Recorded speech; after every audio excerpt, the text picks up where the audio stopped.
Hello guys, for today's video, maluluto tayo ng sinigang na bangus with hipon. Ito ay napakasimple at madali lang lutuin.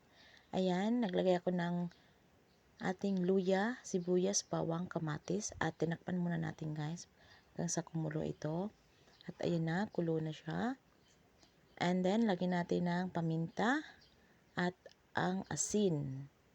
Ayan, para may lasa na siya.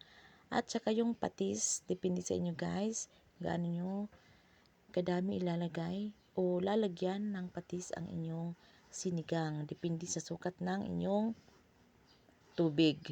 At ito na, nalagay ko ng ating labanos. Ayan, isang piraso lang labanos guys ang aking lagay dyan. Di kasi sila masyado mahilig sa mga gulay-gulay ba. At tinakpan ko. And then, pag kumulo na guys, buksan natin ulit siya. Kasi luto na ang ating labanos at lagyan natin ang okra. Yan, at lagyan na rin natin ang isda para maluto na ito. Yan kasi yung isda guys, mabilis lang lutuin. Hindi gaya ng karne. Kaya pinapanghuli ko talaga siya sa mga gulay. At ito na guys, yung ating sitaw. So, ano yan, sabay-sabay ko na siyang nilagay sa pagluto. Ayan. And then, inalis ko muna yan guys, yung mga gulay, para hindi siya malamok.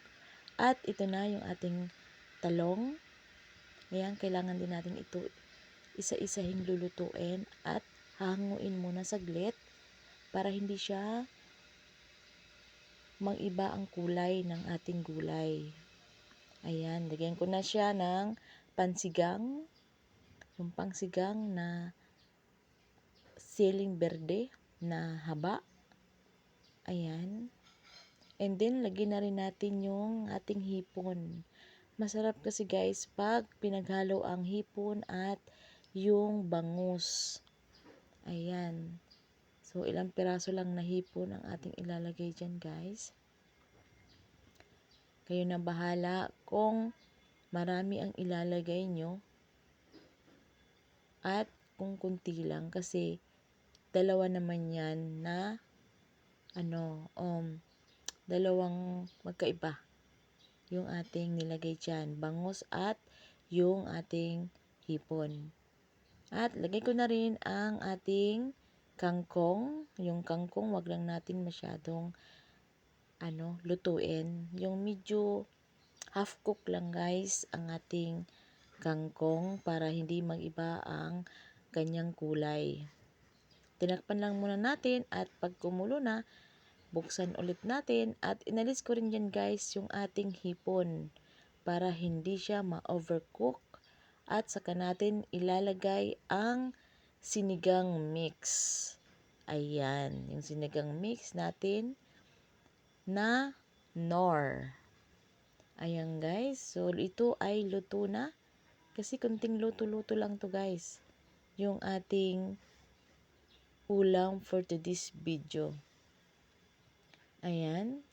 So, ilalagay na natin sa ating lalagyan ang ating niluto. Ayan, ganyan lang ang pagluto. At ito na guys, nilagay ko ulit yung hipon pagkatapos maluto lahat. At yun na, nilagay ko na siya sa lalagyan. Mainit kasi kaya hindi ko siya hinahawakan guys. Baka mapasok tayo. Ayan, ganyan lang ang aking paglagay.